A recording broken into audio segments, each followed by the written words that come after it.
HSLC 2026 দিব তোমালোকৰ বাবে এখন ইম্পৰ্টেণ্ট এছামিছ ৰচনা আছে। এই ৰচনাটো হ'ল তোমাৰ প্ৰিয় গ্ৰন্থ। এই ৰচনাটো এবাৰ আহিব পাৰে, খুব কমন আছে, তোমালোকে চাই লিখি লোৱা। এই ৰচনাটো খুব ইম্পৰ্টেণ্ট আছে, এইবাৰ পৰীক্ষাত তোমালোকৰ কমন পৰিব পাৰে, তোমালোকে চাই লিখি লোৱা।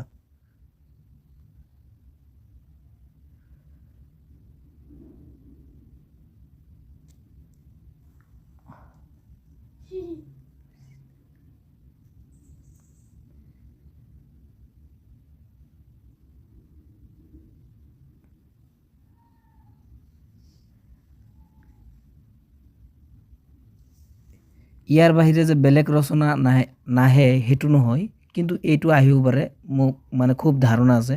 তোমালোকে এইটো ভালকৈ চাবা, ভালকৈ মুখস্থ কৰি ল'বা। তোমালোকে যদি বেলেগ ৰচনা চোৱা তেনেহ'লে এইটো ফাৰ্ষ্টত চাবা, এইটো খুব ইম্পৰ্টেণ্ট আছে।